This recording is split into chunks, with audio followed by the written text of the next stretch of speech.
O que Israel busca, isso não conseguiu. Primeira conclusão. Aquilo que Israel busca, não conseguiu. O que é que Israel busca? O que é que os judeus sempre buscaram? Ser justos diante de Deus. Entrar no reino eterno, participar do Shalom, do milênio de paz com o Messias. Reinar com o Messias sobre todas as nações. Agradar a Deus, fazer a vontade de Deus. É isso que Israel sempre buscou. Mas Paulo diz, não alcançaram. E por que não alcançaram?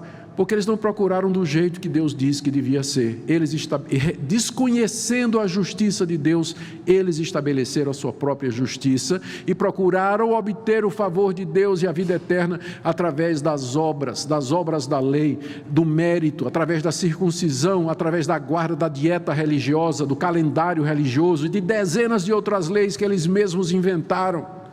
Se tornaram legalistas, uma religião baseada em ação humana, e esqueceram a graça de Deus e a fé que eram exemplificadas no Antigo Testamento, por exemplo, no sacrifício de animais, no ministério dos sacerdotes que funcionavam como intercessor, tudo apontando para o Messias e para o sacrifício dele.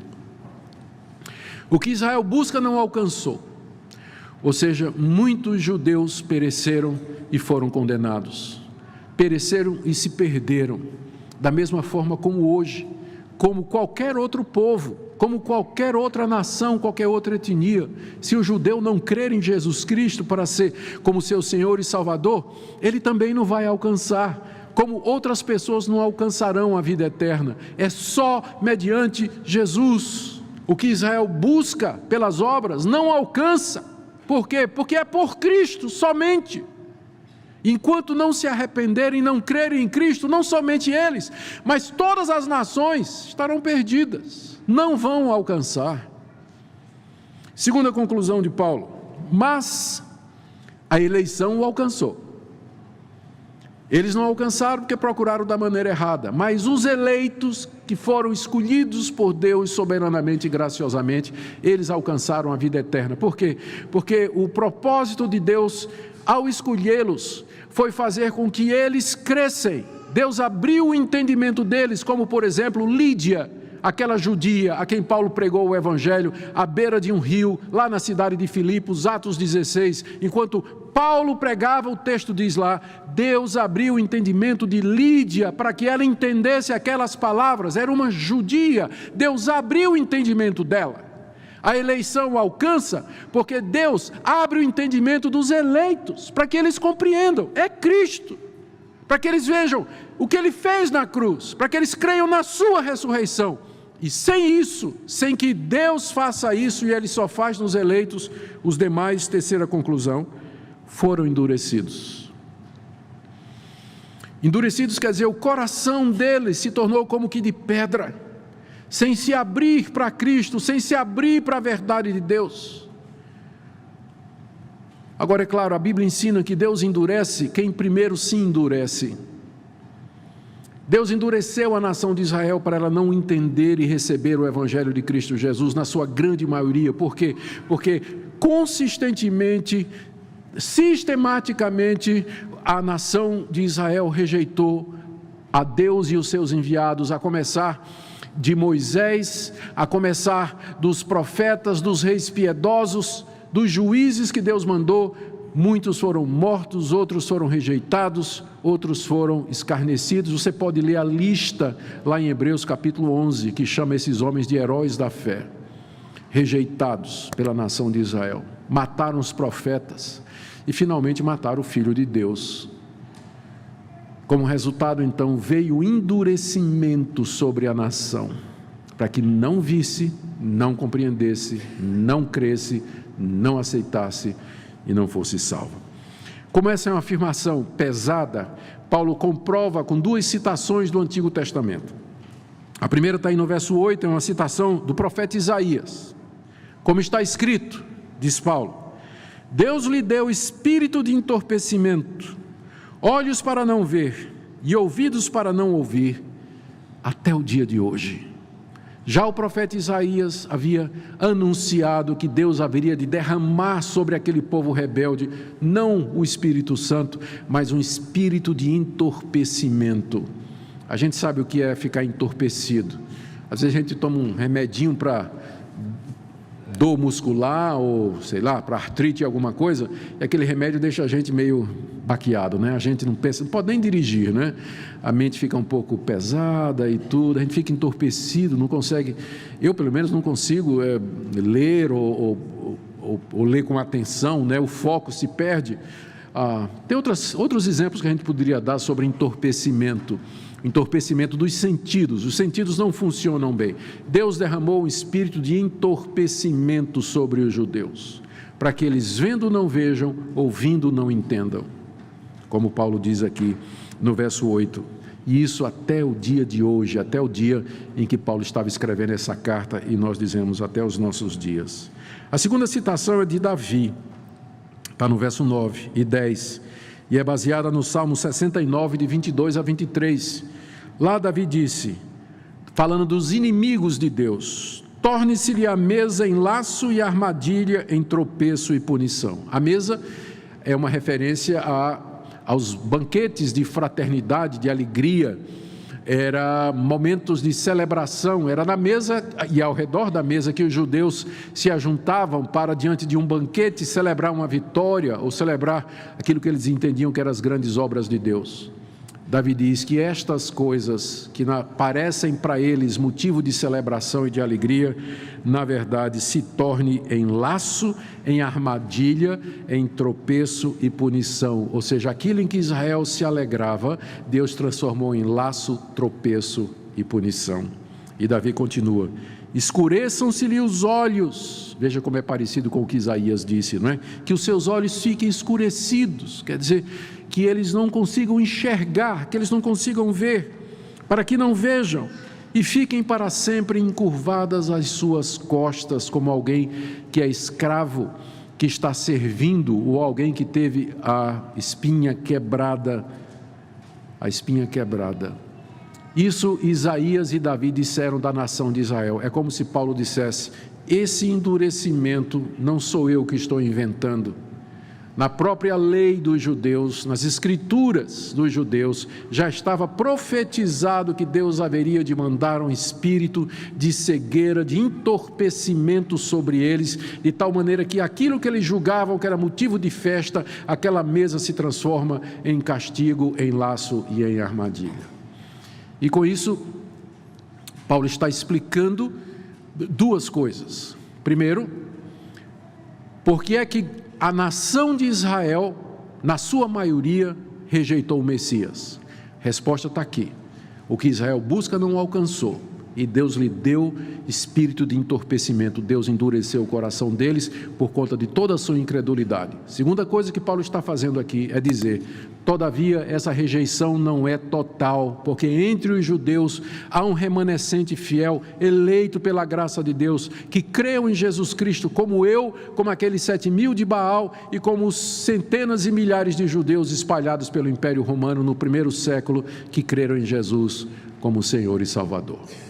O que é que isso tudo tem a ver conosco hoje? Que lições nós podemos tirar para nós? Eu creio que nós podemos tirar algumas lições para nós. A primeira delas é que essa passagem, bem como o livro de Romanos como um todo, aliás, como todo o Novo Testamento, como a Bíblia toda ensina, a salvação é um dom de Deus, é pela graça e pela misericórdia de Deus. E Deus faz isso aos seus amados, aos seus eleitos, que Ele escolheu antes da fundação do mundo. Os demais Deus deixou entregues à dureza do seu próprio coração. E você me pergunta, pastor, como é que eu sei que eu faço parte desse povo eleito de Deus? Como é que eu sei que eu faço parte do remanescente fiel aqui na minha nação, no meio da minha família? Como é que eu sei que eu sou de Deus? A resposta é, como vocês podem ver pelo texto, que ser eleito em Israel significava crer no Messias e saber que o caminho da redenção é pela graça de Deus e não por obras. Se você crê em Jesus Cristo como seu Senhor e Salvador, e a sua esperança está nele somente, e o desejo da sua alma e da sua vida é servi-lo aqui nesse mundo, e você é eleito, tenha certeza da sua salvação, e louve a Deus e glorifique a Deus por isso. Essa é a primeira aplicação que eu quero fazer aqui. Segunda, às vezes você pode pensar que você é o único que restou. Às vezes ser cristão é alguma coisa bem solitário, na universidade, no trabalho, na família, ou na cidade, a gente olha assim para um lado e para o outro e diz: Deus é o fim, só sobrou eu aqui de fiel. Saiba que Deus tem 7.000 além de você, usando a expressão de Deus ao profeta Elias. Você não está só. Deus elegeu muitos para a redenção e salvação. Deus tem muito povo nessa cidade. Os eleitos são multidões de multidões, miríades de miríades. Não foi essa a visão que João teve do trono de Deus no dia da glória? Uma multidão de miríades de todas as nações, línguas, povos e tribos, louvando a Deus e glorificando o nome de Deus. Então você não está só. A sua fé é a mesma fé de milhões de pessoas nesse exato momento e de milhões de outras que já viveram em 2000 anos de história e antes de Cristo vir ao mundo, como aqueles 7.000 fiéis na época de Elias. A nossa fé, ela é universal, ela é uma fé católica. A palavra católica significa exatamente isso, não é que ela é uma palavra que significa da totalidade do mundo conhecido, não é, que infelizmente ficou apropriada pela Igreja Católica, mas a nossa fé é católica no sentido de que ela abrange o mundo todo. Há milhões de pessoas que hoje professam a mesma coisa e que estão passando pelos mesmos sofrimentos, então você não está só. Mas eu quero fazer aqui uma terceira aplicação disso que nós ouvimos hoje. É o fato terrível e extremamente difícil de falar, de que Deus endurece pecadores. Deus endurece pecadores. Deus cega os olhos de pecadores. Deus lhes manda um espírito de torpor, de endurecimento, para que eles não vejam, não ouçam, não creiam e não se convertam. Eu sei que isso é difícil de ouvir, não é?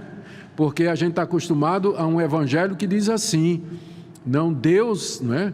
Deus, não, nem pensar, Deus quer salvar a humanidade toda. Ele não salva porque o homem não deixa. Deus quer salvar fulano, mas fulano não quer ser salvo. Então vale a vontade de fulano. Deus quer salvar Maria, mas Maria não quer ser salva. Então Maria vai para o inferno e Deus dizendo: Maria, Maria, né? E Maria indo para o inferno e Deus não pode fazer nada. Não é esse o Deus que a Bíblia fala. Esse Deus, nosso Deus, Ele é soberano e Ele é Senhor de tudo e de todos. Se você é salvo somente pela graça e misericórdia dEle. Se você vai ser condenado, você vai ser condenado porque o seu coração foi endurecido por conta da incredulidade do seu coração. Deus endurece quem se rebela contra Ele, como foi a história de Israel. Esse espírito de endurecimento veio por conta da rejeição crônica de Israel. E eu fico pensando na quantidade de pessoas que há nas igrejas evangélicas, que ouvem o evangelho desde criança, que cresceram debaixo da orientação de pais piedosos e crentes, e que se tornaram adolescentes e jovens e ouvem, se acostumam, entram no ouvido, saem no outro, e eles vão resistindo, não querem, até que um dia Deus diz: então seja feita a tua vontade, vou entregar você ao seu próprio coração. E agora Deus passa a endurecer. Tem uma passagem no Antigo Testamento a respeito dos 2 filhos do sacerdote Eli. Esses 2 filhos, Hofni e Finéias, foram feitos sacerdotes depois dele, mas eles não andavam no caminho do pai.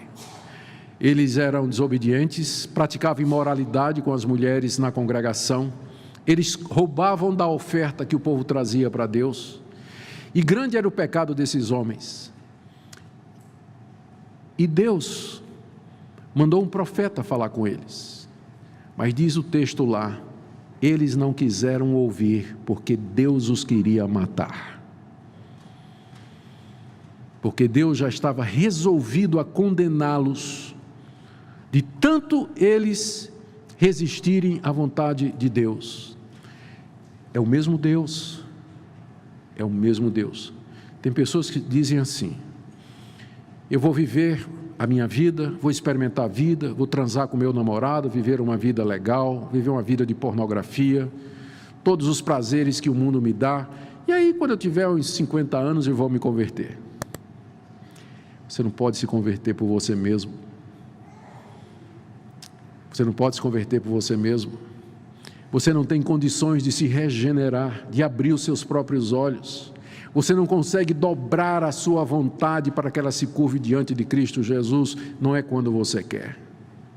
Por isso que a Bíblia diz hoje, se ouvires a sua voz, não sejais rebeldes. Está no salmo que nós lemos, como aquela congregação de Israel no deserto. Buscai ao Senhor enquanto se pode achar, invocai-o enquanto está perto. Que Deus aplique essa palavra nos nossos corações, para que nós possamos nos regozijar na sua graça, em sermos parte do povo eleito de Deus, para o louvor da sua glória. Desde os tempos do Antigo Testamento, vemos esse princípio se manifestando. Em 1 Reis 19, 18. Deus revela a Elias: mas eu deixei em Israel 7.000, todos os joelhos que não se dobraram a Baal, e toda a boca que não o beijou. Este versículo é um poderoso lembrete de que, em meio a uma nação que se afastava de Deus, ele sempre teve um remanescente, um grupo fiel que mantém a verdadeira adoração. Essa ideia perdura na narrativa bíblica e encontra sua culminação na Igreja do Novo Testamento. Na Nova Aliança, a cidade de Deus é composta por aqueles que foram chamados e escolhidos. Em Mateus 16, 18, Jesus declara: e eu também te digo que tu és Pedro, e sobre esta pedra edificarei a minha igreja, e as portas do inferno não prevalecerão contra ela. Aqui temos a segurança de que a igreja, como corpo de Cristo, é invencível. As forças do mal podem tentar enfraquecer a fé dos crentes, mas o Senhor promete preservar aqueles que realmente confiam e obedecem a Ele. Contudo, é vital reconhecer que ser parte desse remanescente fiel não é uma mera questão de pertença a uma denominação ou a uma congregação específica. A verdadeira igreja é composta por aqueles que têm um relacionamento genuíno com Cristo e que se comprometem a viver segundo a palavra de Deus. Em 2 Timóteo 2,19, encontramos uma advertência e uma promessa. Todavia, o fundamento de Deus permanece firme, tendo este selo: conhece o Senhor os que são seus, e mais, afaste-se da injustiça todo aquele que professa o nome de Cristo. Aqui temos um chamado claro à santidade e à pureza, que são marcas do remanescente fiel.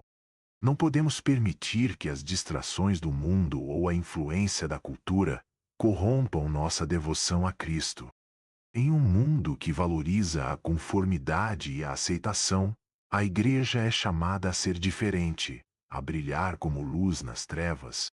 Como cristãos, somos desafiados a não nos conformar com este mundo, mas a nos transformar pela renovação da nossa mente, conforme Romanos 12:2 nos ensina. Além disso, é importante lembrar que essa chamada ao remanescente fiel implica uma responsabilidade. Em 1 Pedro 2,9, lemos: mas vós sois a geração eleita, o sacerdócio real, a nação santa, o povo adquirido, para que anuncieis as virtudes daquele que vos chamou das trevas para a sua maravilhosa luz. Como esse povo escolhido, temos a missão de proclamar o Evangelho e viver as virtudes de Cristo em nossas vidas, servindo como testemunhas do seu amor e da sua graça. Amados, ser parte do remanescente fiel também significa estar preparado para as provações e perseguições. Jesus nos advertiu em João 15, 18-20. Se o mundo vos odeia, sabei que, primeiro do que a vós, me odiou a mim. Se fosseis do mundo, o mundo amaria o que era seu. Mas, porque não sois do mundo, antes, eu vos escolhi dentre o mundo. Por isso, o mundo vos odeia. Não devemos nos abater com a oposição. Antes, devemos nos regozijar, pois é um sinal de que estamos seguindo os passos de nosso Senhor.